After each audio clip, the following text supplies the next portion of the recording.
Hey, everybody, welcome back to the 30 Minutes of Fame podcast.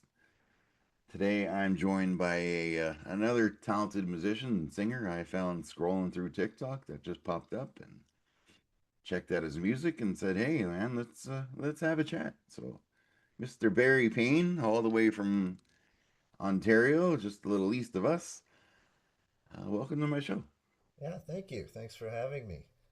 It's been an interesting little few days of as you how you found me, I guess, was this little viral video going on, which has kind of blown me away. I mean, I resisted TikTok for years, and I had a number of people saying, "You got to get on TikTok. You got," and I was like, "I don't want to go there. I really don't, you know." But I don't know.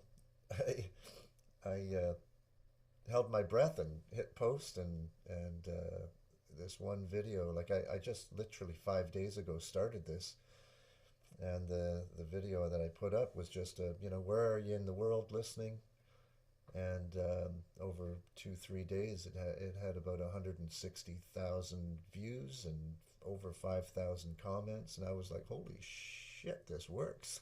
Wow, you never know. Hey, I joined Just TikTok don't. to enter a contest for my daughter at a splash and boots contest. Yeah. You had to post a video of them in the audience. You can win some stuff. But then I just got hooked and started singing on there, and I met some amazing people. Yeah. Yeah. Uh, Fun fact for anybody watching: Barry is from the same town as Justin Bieber. So I just had an idea pop in my head for you to go to that spot Uh-oh. where he got famous busking.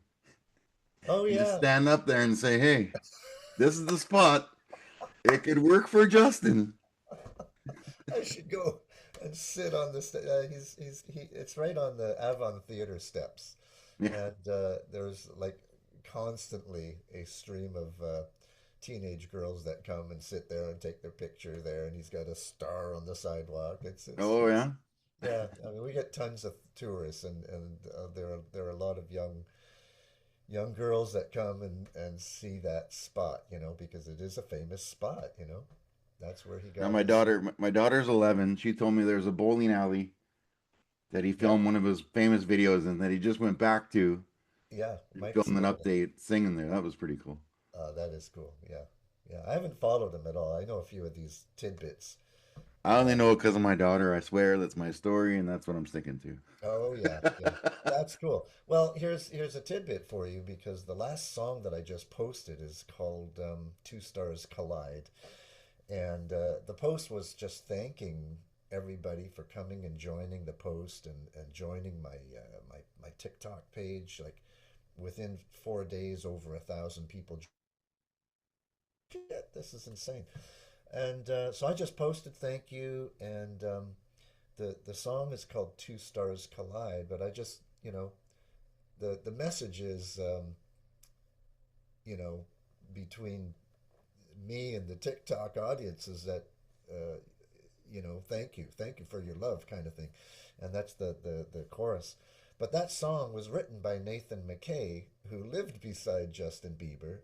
And I know, I haven't seen the film, but I think he's in the film, whatever that film is called, um, the first Bieber film, Believe. I don't know. I can't remember what it's called. But anyways, and he tells his story about helping Justin get a drum set and whatever it is, helping him sort of get his career going as a young kid, and it's that's what this community is like. I mean, it's a real music community that supports young musicians. So there's a lot going on here. It's a fun um, community of people supporting music. So it's pretty cool. So how long have you been playing? When did you start singing first, playing guitar first? I actually became a drummer. I was the first thing I wanted to do was drum, and much to the chagrin of my mother, she bought me a guitar for Christmas, and I was so upset. I did not have a happy Christmas that year, and she saw that I was like moping around, and she said, "Well, you don't want the guitar. What else do you want?" "I want a drum kit." So I was 12 years old, and she bought me. We went to whatever the store was at the time. I think it was in London, Ontario, called that name's going to escape me now. Anyways, doesn't matter. But uh, she bought me a snare and a stand with this little cymbal. So I literally, that's all I had was the snare, and I played drums on the snare. My brother played guitar. My other brother played, well, he sang and played harmonica. So we were a little trio in the basement for a long time. And then I eventually started, getting more pieces. I bought a drum kit the following year and became a decent drummer, And the first band I was in grade 10, so it was a few years later. And and that band was the guitar player. He was a Grand Funk Railroad fanatic, so he knew all the Grand Funk Railroad songs. But for some reason, I became the singer. So I was the drummer and the lead vocalist in that band. If I remember correctly, I think he sang a couple of songs, and so it was a trio: bass, guitar, and drums. And so after a few more years of doing that, I I always seemed to be the singer in the band playing drums, and I didn't really know a whole lot about the fact that Levon Helm was the singer in the band. Otherwise, I would have stuck with it. But I ended up learning how to play guitar, and that's at the age of about 17. I started dabbling in guitar, and so it just kind of took off from there. I was the first 2 years I played every day for hours, like 6, 7 hours a day, learning Hmm. crazy songs like "A Mood for a Day" by the band Yes. I was really into prog rock at the time, so I would gravitate to all of these acoustic songs.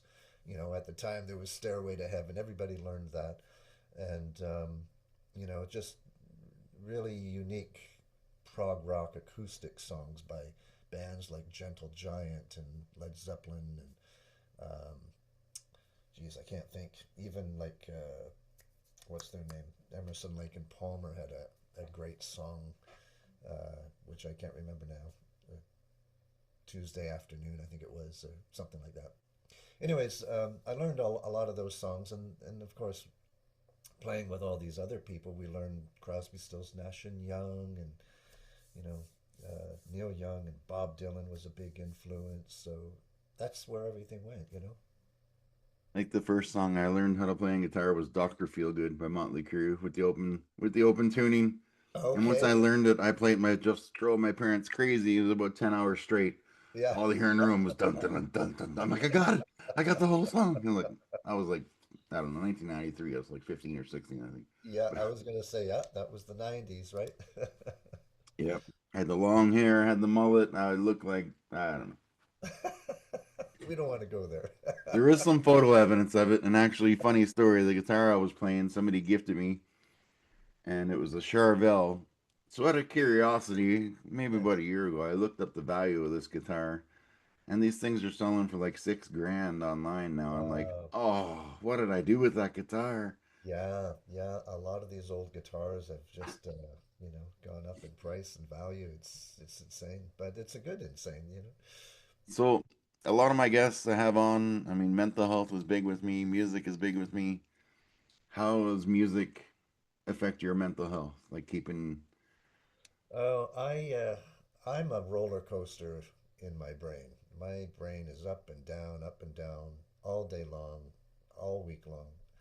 Um, I've had over the years I've had serious bouts of depression where I've felt completely detached from reality.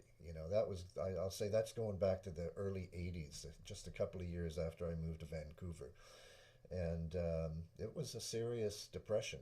So I've learned from that, and I've learned how to accept myself and be myself, and not worry really about what other people think, and just do what I do. But music is my escape for sure. It feels good to play. It's good for the soul. So I just I grav that's where I gravitate all the time. Um, a lot of songs that I have are about the conditions in the world right now and over the last, you know, however many years. I mean, I think the first song I had was about racism and poverty, and it was actually in grade 10. And I was, at that point, I hadn't even started playing guitar, but I knew I had a melody in my head. I could actually sing the songs and the lyrics. And I remember I submitted it for a poem assignment. And the teacher, who I can't remember his name, he wrote there that it reminded him of Bob Dylan. So I thought, oh, okay, well, this is cool. That was a nice shot in the arm for being a lyricist, I guess. And that was, I think I was at that time, I was 15 years old. So um, my next record coming out is planned for March in the new year, and the title of the record is called Coping Mechanisms. Hmm. So that's exactly what music is for me. It's a coping mechanism. I used to remember there was I don't remember the name of it, but there's an instrumental by Van Halen. It's just Eddie Van Halen playing like four notes over and over for like 2 minutes. And I got to remember the name of it. It's the most soothing sound Oh, I've cool. ever heard in my life. And it's slipping me right now, but it's got a number in it, maybe 17 or something. But Mm, it's just him playing four chords over and over. And when I learned how to play that, I never attempt a solo or anything because I'm not insane. But mm. when I learned how to play those four chords, that song, I'll find it for you and send it after, and I'll put it in the description because it's so soothing. And my last guest was a harp player, and my next guest is going to be a harp player. And it's just music is just so powerful, and I like to have. It really is, yeah. It's a connector. It's a soul connector. Um, it doesn't matter about culture, religion, um, anything. Like it just connects people.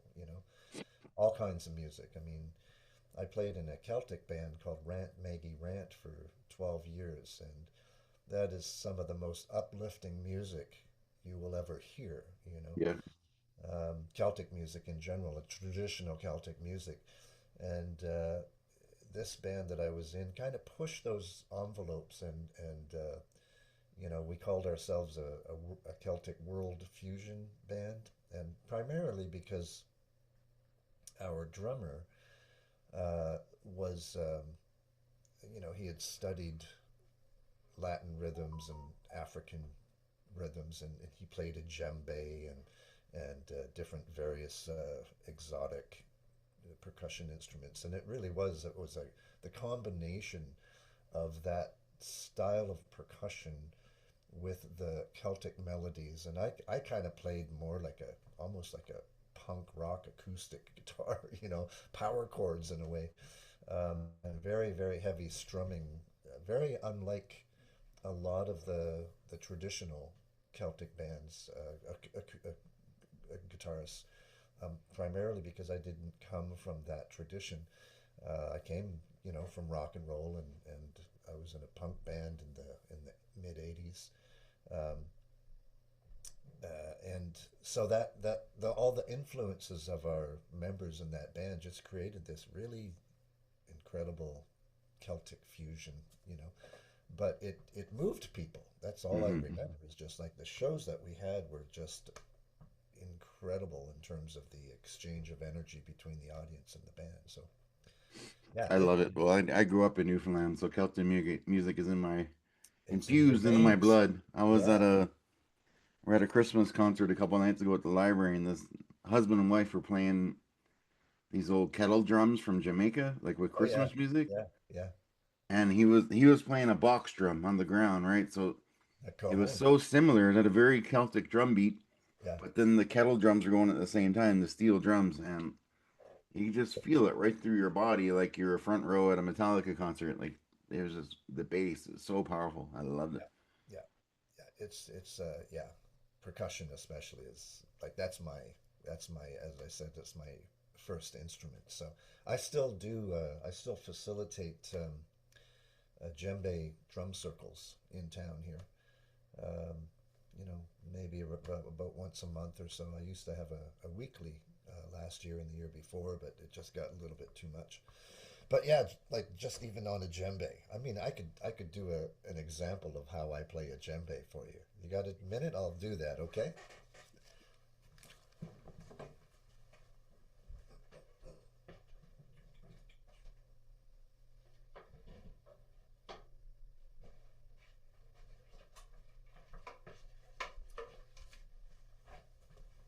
All right. Oh, there we go.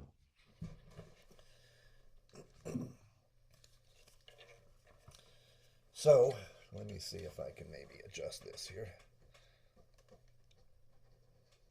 Nope, it's not going to work.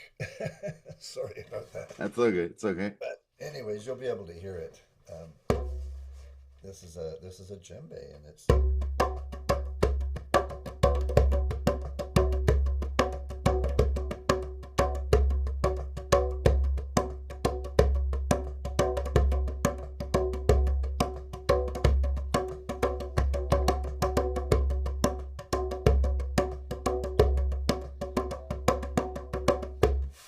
Anyways, it's rhythm. It's yeah, rhythm just gets to people in their soul. So You're about 3 seconds away there from me freestyling some rap, so you just stopped right in the nick of time. I could keep going if you want to do that. Yeah. I think we're okay. But I'm gonna edit in one of your songs here. I think you mentioned it was Stars Collide. Yeah, two stars collide. Yeah. All right. Well, Change this here. There we go. we'll have a listen to that, and we'll get back set up here and keep talking again. So this is.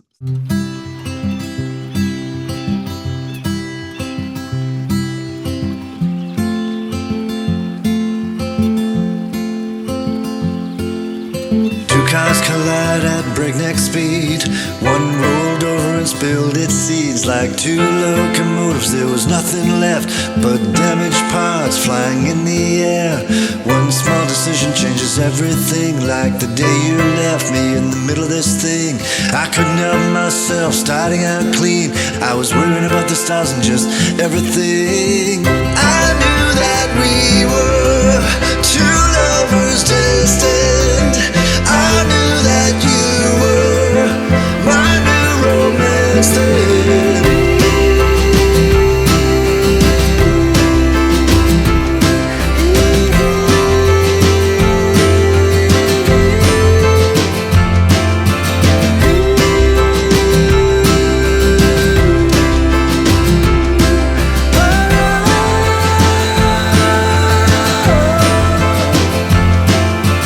Fireflies light up the night, courting spellbound in the middle of flight. The sky is dark, save for the stars, the fireflies and Venus and Mars. Two stars collide, watching Baldry sing. We were dancing on chairs in a sweaty ring.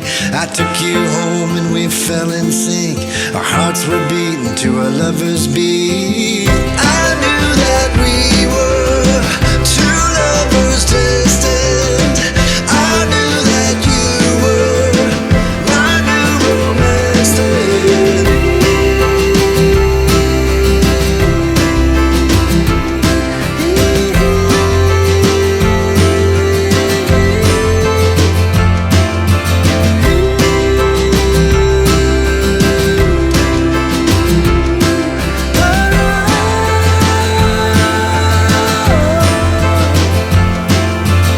Another time and place, I held you in my arms to feel your embrace. Let your spirit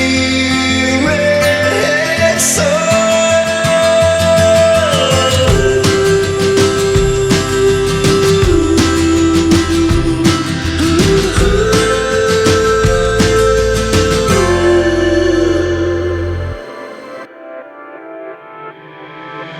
Two stars collide on a summer's eve. Our hearts were beating to a lover's beat. Look in my eyes, tell me what you see. Venus and Mars and the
back. That was incredible tune. We're gonna have a listen to another one called Southern Ontario Chill. Why don't you tell us a little bit about that song, and then we'll have a listen to Yeah, that. sure. Well, I I attempted to create a music career when I was young. So from the age of 12 to 19, let's say, I was learning how to perform and would do open stages and all these things.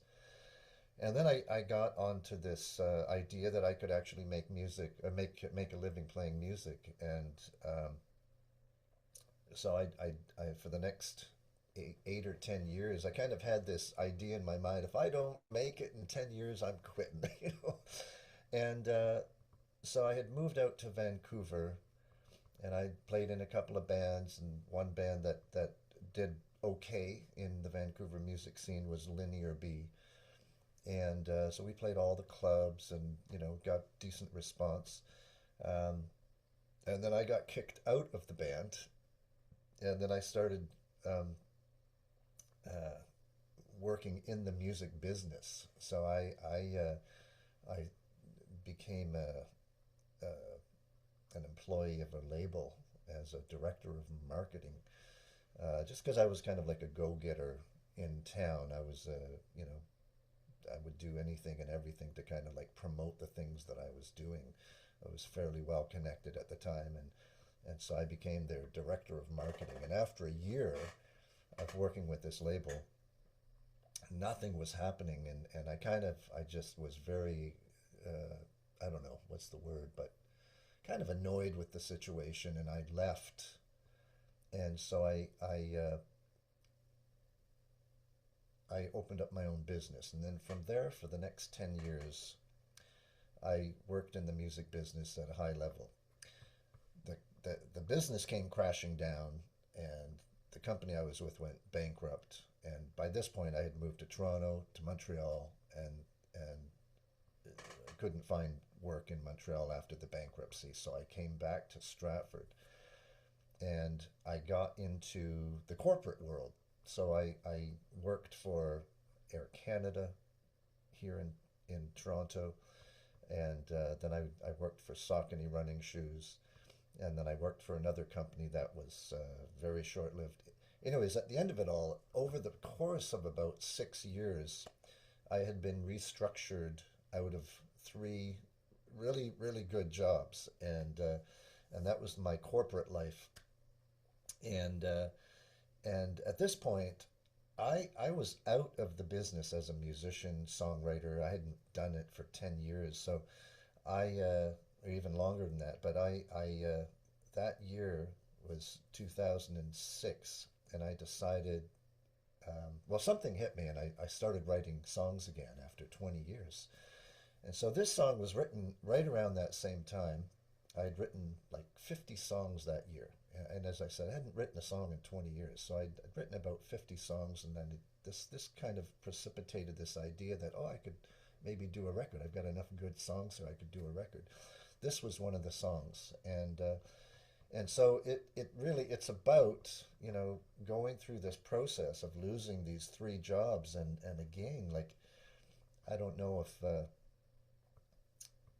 you know, how many people know this, but as males, we we really identify with the work that we do, whether it's whether we're self-employed. We get up in the morning, we have to go somewhere, we have to go and do something. And so when you have a job, you really identify. That's your identity in a lot of ways. You're supporting your family, and there's this psychologically, there's, depending on the position, you have this like hierarchy of people, and if you're in management, well, you feel good about that in some ways, and sometimes you make really great decisions for people, and sometimes you make really bad decisions for people. And I did both. I mean, I had made a lot of good decisions, but I made some bad decisions as well. But anyways, at the end of it, I was out of three jobs over a period of 5 or 6 years, and I was reeling. I was like, what the hell is going on here? And that's what this song is about. It came out, you know, and I had sent the demo. I just literally sang into like a little recording unit called a Zoom. And I sent the demo of just me and my acoustic guitar to my mother. And she called me back within like 5 minutes, and she was bawling her eyes out. I'm like, Mom, what's wrong? She goes, that song, that song. And when you hear the lyrics, you'll understand why a mother would be bawling her eyes out over the song that her son is singing. But you know, it's an emotional song, and it's about being at the end of your tether, really. And I've got a few songs like that because I've been there, you know. I know what it's like. I know how it feels to be detached from things, or not valued, I guess. You know, that's all we want. We all want to be loved and valued and together, you know, and supported. And so these songs are about these moments in my life that I've lived through and you know, I've experienced. So I understand how those emotions go, you know. All right. So let's have a listen to Southern Ontario Chill. And then we'll come back, and I got one more stupid question for you, and then we'll call it a show. Okay, sounds good. I'm trying hard to get it right, but nothing goes as planned. The last job in the job before, it seems not enough demand. But it's nothing that I did or didn't do that is true. Some things come and some things go, and sometimes the moon is blue. Moving down to Nashville seems like a pretty good idea, or maybe to northern Alberta, where they say the air is cleaner. Or maybe I'll stay put and wrestle with my soul, dust off those old skeletons and come out from behind the wall. I'm gonna find myself one day. I'm gonna get things right and free my mind and travel far away. I'm gonna find myself one day. I'm gonna set things straight, and maybe things will go my way.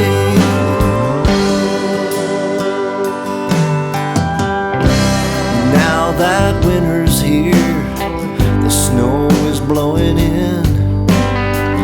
That southern Ontario chill, well, it blows right through the skin. I'm getting tired and scared of what lies ahead.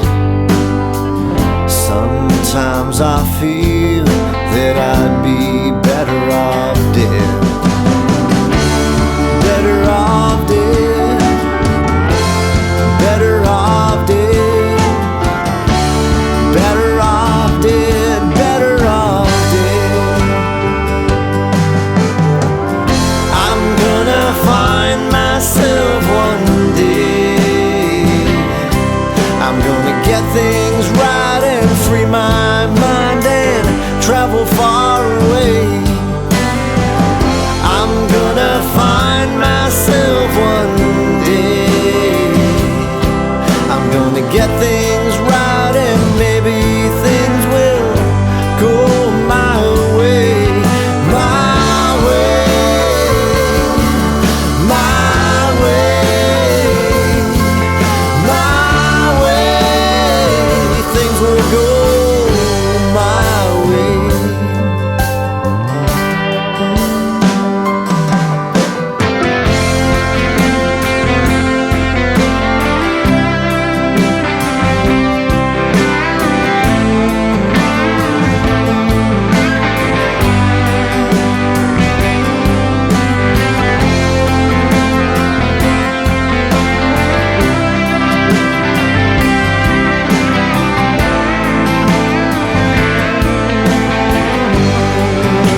This old road is filled with long memories,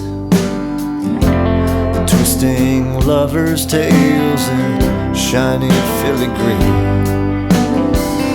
I'm thankful for the friends I've had along the way.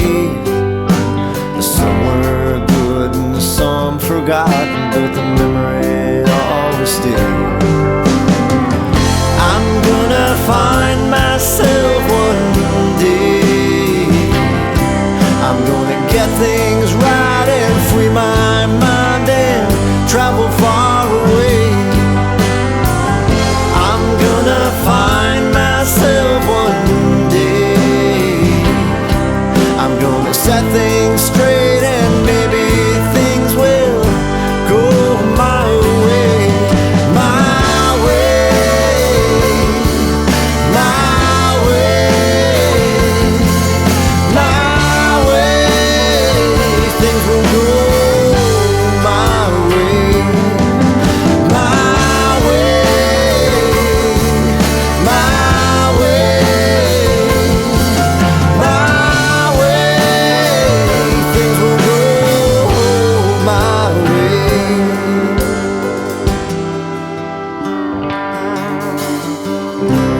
Trying hard to get it right, nothing goes as planned. Nothing goes as planned. All right, that was the Southern Ontario chill, and you're right, some pretty powerful words in there. I've got one more question for you. I ask my guests at the end of every show. Sometimes I have some pretty heavy episodes about addiction and mental health, and this is kind of my little icebreaker at the end of a show. But here we go. It's a pretty serious question.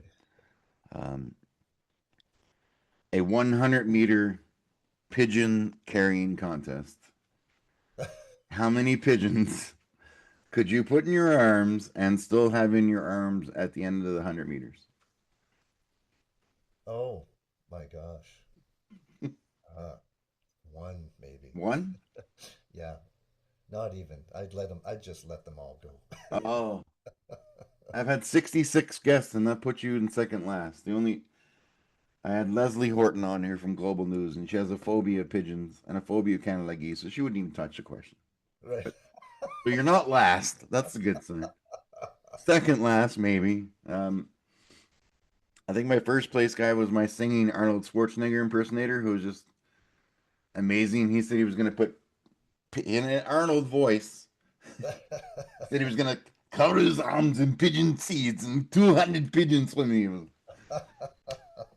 That guy, I discovered that guy one night when I was having a mild, I felt an anxiety attack coming on, because I still get them a little bit. But all this guy does, he sings top hits in Arnold Schwarzenegger's voice. And I turn him on and I forget what the hell I was even thinking about. So there's your music therapy right there, right? Yeah, yeah. Humor Yeah. is good therapy for sure.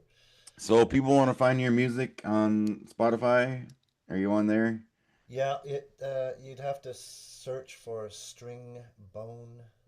So String, new word, Bone. But the band goes by Barry James Payne and Stringbone. It's just all the monikers, all the websites, everything is Stringbone or string_bone.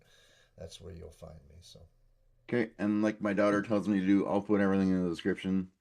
One click, and I'm gonna be looking for that update video of you playing your guitar in that Justin Bieber spot.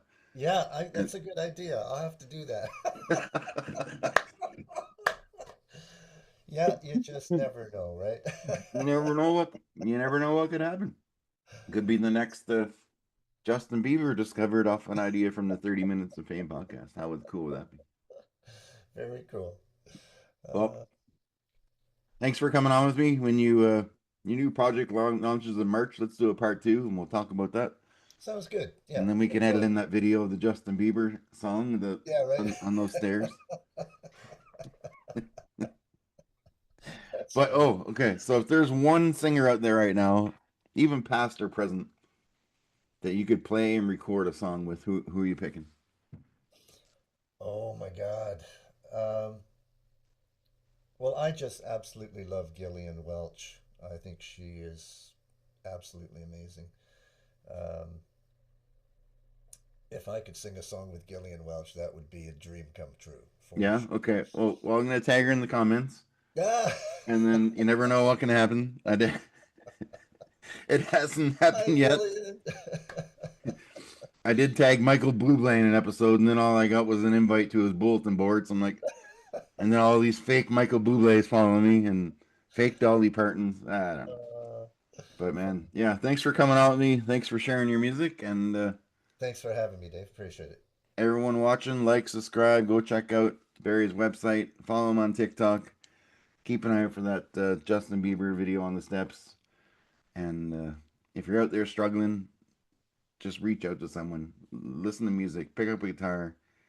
Um, there's help out there. So, yeah, everyone take care.